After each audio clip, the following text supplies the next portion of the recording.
My name is Matt Schwegman. I'm a CFP and CPA, and today we're going to talk about the top financial mistakes that smart people make. So we're just going to jump right into it. I read a really good book called The Success Equation. I'm not sure how you say his name, so I'm going to butcher it on the video. Michael Mauboussin, I think, is that right? It's called The Success Equation, Untangling Luck and Skill in Business, Sports, and Investing. So we're going to talk about what the difference between experience and expertise are. We're going to talk about, so the first kind of parts are just kind of things that I thought were interesting in the book. I'm trying to roll it into how, what we're talking about today, but some of it is just because I found it interesting. Now, then we're going to roll it into investing. Is investing mainly luck, or is there skill involved? And then we're going to go through Peter Pronavost's checklist. And we're also going to talk about why smart people do dumb things. And then we're going to go through 7 financial mistakes that smart people make. And then I'm going to wrap it up with a simple, short financial checklist that you can use when you're going through your plan or you're investing. What about the dumb people? Dumb people, I got a presentation for that too. Stay afterwards, I'll get you.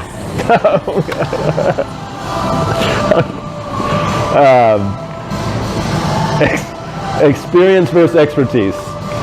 So the book talks about why these are not necessarily the same in environments where skill plays a role.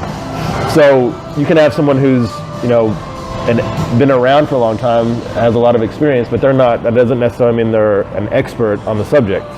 Most fields that people work in, the majority of them, you're able to get to a plateau after 5 or 10 years, and then you don't necessarily have to learn more to become, you don't need to be the best in your field generally.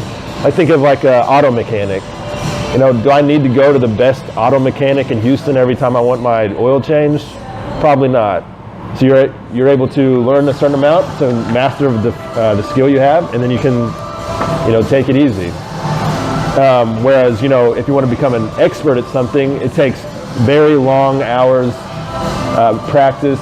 If you want to become the best tennis player in the world, 10,000 hour practice generally is what it takes to become an expert in something.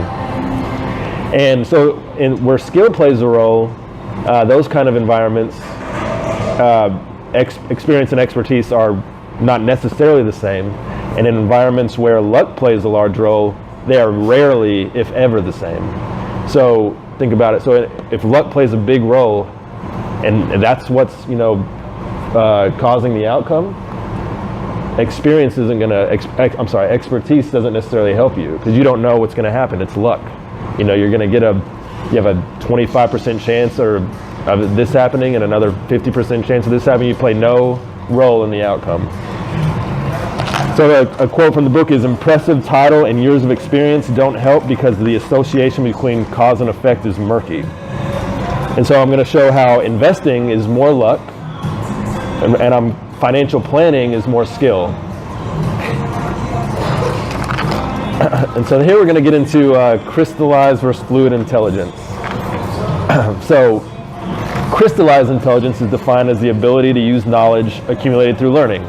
So that is that would kind of align itself with expertise, right? As you gain more knowledge, you have more crystallized intelligence. It's in your head, and you can quickly access it and use it. Fluid intelligence is the ability to solve problems you've never seen before. And so there's so crystallized intelligence improves with age as you gain more knowledge. Fluid intelligence declines with age as you become senile. Right? Isn't that right? So it just shows, the graph shows, crystallized intelligence is the dotted line. Fluid intelligence is the negative sloped line. And overall performance, cognitive performance, gets better over time, but then it starts gradually decreasing as fluid intelligence becomes less and less impactful. So investing, we're going to talk about if it's skill or luck. So the author puts bunch of different activities on a luck skill continuum. On one side of the spectrum is all skill activities. On the other side is all luck.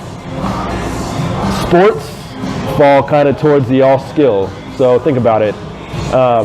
If you're a swimmer, you're the best swimmer in the world, luck isn't going to play a role in a competition that you're in that much. It's skill that plays a role. You can swim over and over and you're going to beat someone over and over again. You're going to beat me, who's not a good swimmer, over and over again. I have no chance of being an Olympic swimmer. Where luck would play a role, if luck played a huge role in swimming, I might have a chance. I mean, he could get struck by lightning if that was, or something like that. So you're constantly in life, you're trying to figure out whether an activity where it falls on that continuum. And so if there's a low rate of reversion to the mean, meaning like if you outperform this year and next year you still outperform, that's not a reversion to the average. That's a low rate of reversion. But if this year you performed well and then next year you're right on average, that's a high rate of reversion to the mean. Does that make sense? And so then you also got to ask yourself, where are experts useful? In investing, experts, time and time again, have been proven wrong, especially over the short term. Just experts are not very useful in roles where luck plays a large role in the outcome. And so then there's the paradox of skill. So even in professions where skill plays a large role, like think about baseball. The paradox of skill is as more and more skilled people enter the activity that you're doing, then luck plays a larger role, because now the playing field is level, and so now on any given day you're going against people that are of equal skill. Now luck's going to define the outcome. So that's why in sports, it's essentially everyone's at a high skill level. Luck plays a very large role in how one particular team performs every year. Just like in football, there's a high level of parity now. Teams, the same team that wins the Super Bowl almost changes every year. There's a few good teams that are consistent, but majority, it flips every year. So yeah, Denver might not win this year. we're going for it again. And we kind of talked this on the last page. So more skill means practice can lead to expertise. Less skill means practice. More luck means practice doesn't help. So in investing, it's luck. There's not a lot of skill or expertise that you're going to find that's going to help you outperform. So more luck means knowing your limitations in the environment you're in and limiting the damage that can arise from unpredictable outcomes. Does that make sense? So you know it's going to be highly volatile and you don't know how to predict it. So try to do what you can to limit those negative outcomes. So here's a little problem for everyone. In the book it says, consider the following problem. Jack is looking at Anne. Anne is looking at George. Jack is married. George is not. Is a married person looking at an unmarried person? Yes, no, or cannot be determined? Cannot be determined? Over like 80% of people say cannot be determined. The answer is yes. The correct answer is yes. Really? We're all smart people here. So it's because it's binomial. So you can either be married or unmarried, right? So Jack's looking at Anne. Jack's married. You don't know if Anne is married or not. Anne is looking at George. George is not married. So think about it. If Anne is married, right? Oh, I see. You get it?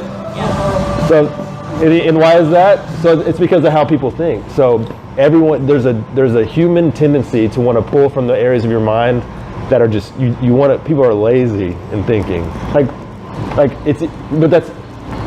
It's kind of human evolution. There's a reason why it's like that. So you want to always go to the easiest way to solve a problem, the quickest, most efficient way. And in problems like this, your mind's pulling from experience, whereas this was probably more of a fluid, intelligent problem. Does that make sense?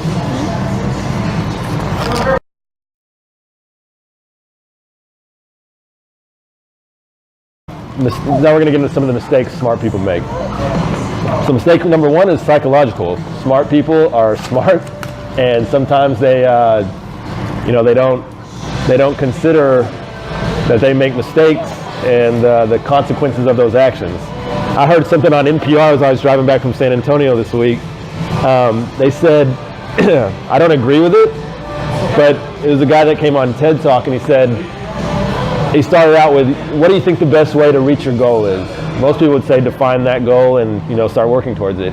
He said the worst thing you can do is tell someone else your goal.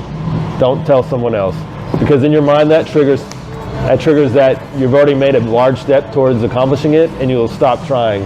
Whereas if you just keep it to yourself, your mind always thinks you have a long way to go.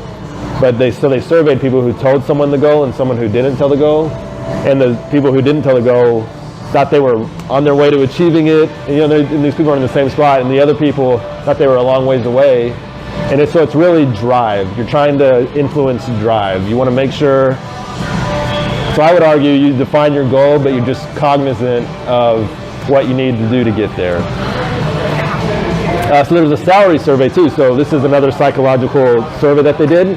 So would you rather be at a company where you make $44,000 a year and the salary average at your company is $46,000, or would you rather make $42,000 a year and the salary average is $36,000? Most people answered they'd take lower money if the average at their company was $36,000, which obviously is not the right answer. Yeah. You'd rather have the 44 and make less money than the average. But it's just psychological. They thought through it and thought, I don't want to go to work every day where someone's making more than me. And so another example of a very high-profile case where smart people made a terrible mistake. This involves actually really smart people. These are geniuses, Nobel Prize laureates. There was a hedge fund started in 1994, and like we said, investing is mainly luck.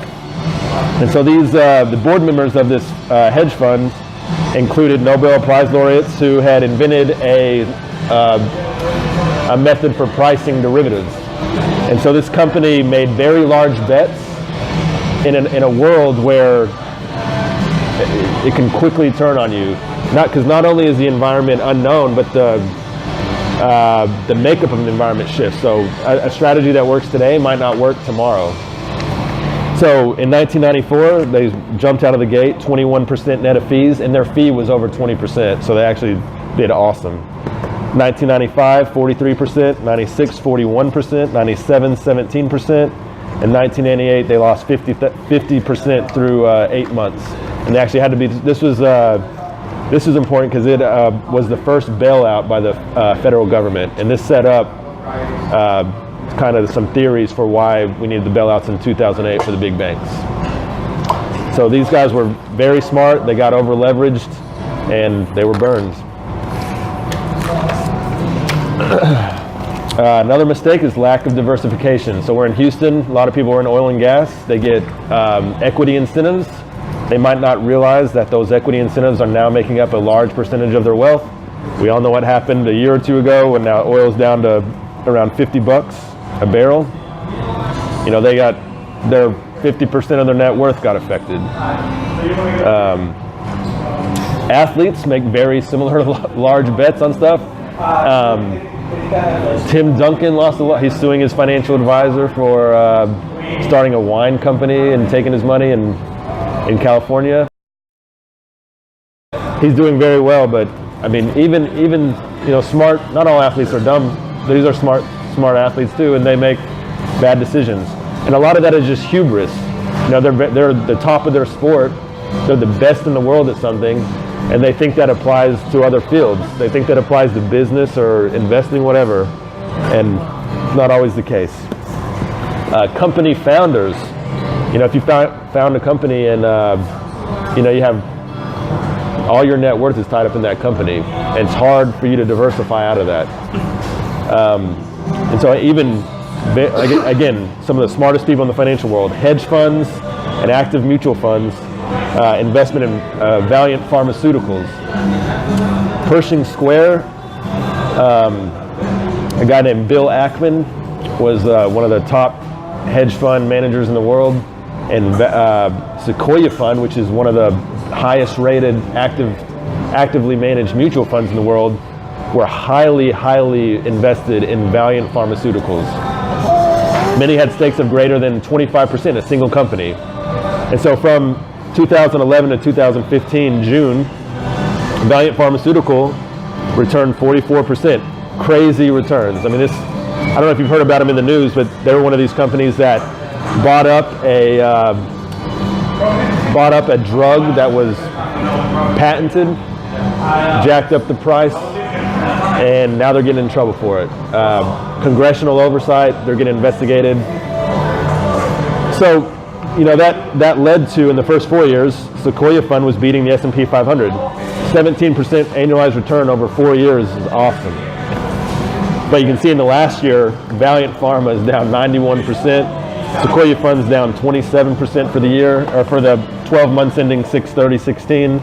And over 5 years now, even including those awesome returns in the first 4, they're not beating just an index fund tracing the S&P 500s. So because of that, another mistake people make is fees. The Sequoia Fund on the previous page had a 1% fee. So if you had an advisor fee of 1%, and your investments that you're invested in were 0.64%, that's 1.64% per year in fees. That the blue line is your total potential if you had no fees. The gray line is what you had after fees. Ideally, what you want to do is lower the gap between the blue and the gray line.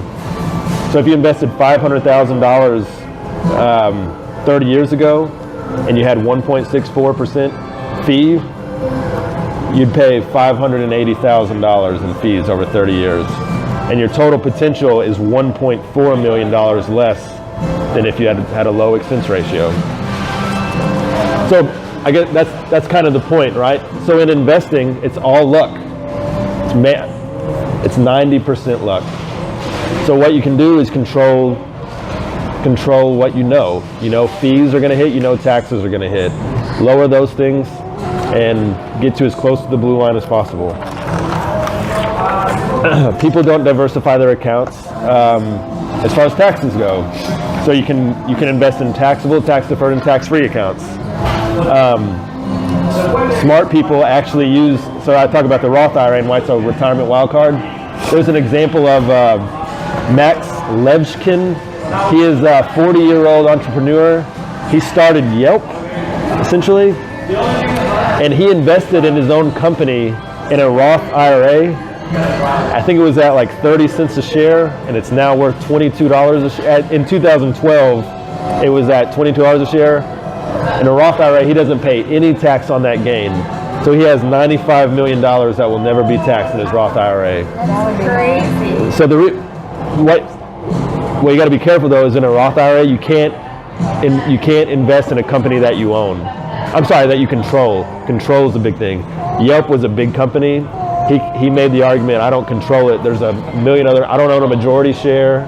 There's other members on the board, I don't control it. And he's tax-free on $95 million, which today the closing price of Yelp, I looked yesterday, was $42. So probably closer to 200 million than 95 million.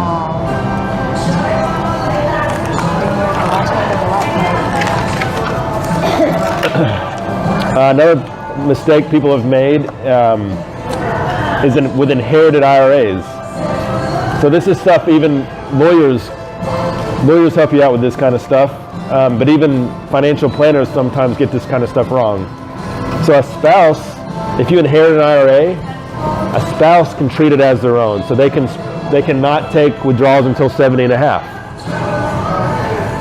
Non-spousal beneficiaries, so a daughter or son, they can take it over their lifetime, which is still good from a tax benefit. You're spreading that taxation over a long period of time.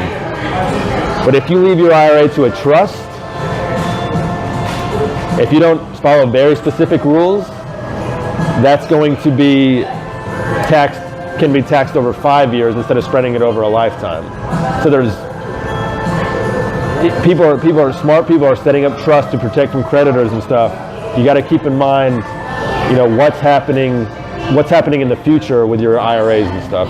You're going to damage your portfolio big time if you're speeding up the taxation of that portfolio. Power of attorneys, I have seen there's a lot of mistakes that can go wrong with POAs. So these are good because in Texas, absent a medical POA, it goes to your spouse. The decision, if you're incapacitated, goes to your spouse. Then an adult child who has the waiver and consent of all other adult children. So they're trying to do it one person. Then it goes to the majority of your children if you don't get the consent, which that can be time consuming, right? To get everyone to agree. Then it goes to your parents, and then someone, a clergy member, or an individual clearly identified to act on your behalf. So what people get in trouble is, people live all over the country, people have girlfriends, longtime girlfriends, or whatever. This happened with one of my good friends. He had a stroke. He wasn't married. His mom lived in College Station. He didn't have a medical POA. She was right there. They were living together. She was right there. She had a stroke in the kitchen. Took him to the hospital. He had like an hour before a decision had to be made. They're trying to call his mom in College Station, couldn't get a hold of her. A POA, they quickly got a POA signed. Somehow it worked out. I'm not sure how it worked out. I don't know. I can't remember if they got a hold of the mom or not. But if they had a medical POA saying my girlfriend could have made the decision, that would have solved a lot of problems that day. So when you're going through a POA, you need to think of two things. One is, first, is the person I'm selecting as my power of attorney competent, able to make the decision? Two, are they going to be around, easily available if I have to make the call? Another mistake I've talked about before is named beneficiaries on your 401ks and IRAs. There's some famous examples of this. But 401ks are governed by ERISA. IRAs are not. Employer-sponsored retirement plans have some more protections from a federal regulation called ERISA. With an IRA, the named beneficiary is paramount. Whatever you name on that IRA as a beneficiary, if I name my sister, she'll inherit it. With my 401k, I can't name her the beneficiary because my wife has to specifically say that that's okay. So she would have to waive that right. So how you can get into problems, I'm not going to use my wife as an example of the divorce situation, but let's say a married couple, let's say you got divorced and you still had your spouse listed as the beneficiary on your IRA. It goes to her automatically. It's probably not what someone would want if they were divorced. With a 401k, if you're remarried, again, that spouse has to specifically waive the right. If you wanted that to go to your children from a prior marriage, some new husband can swoop in, take your 401k, Jen, and your children wouldn't get anything. Does it make sense? So to change it, you just have to sign a form? Yeah, but think about that. So what if you married someone who is marrying you to specifically get your 401k? Yeah. They're not going to sign a form to waive it. So a smart that's why they have prenuptial agreements. Or what you could do is roll it into an IRA, right? And then switch it that way. But you'd still have to have your spouse's. Not if you rolled it into an IRA. Oh. If you left it in your 401k, you would. Okay. Does that make sense? Oh, so we're almost done now. So I made 2 financial checklists, bonus.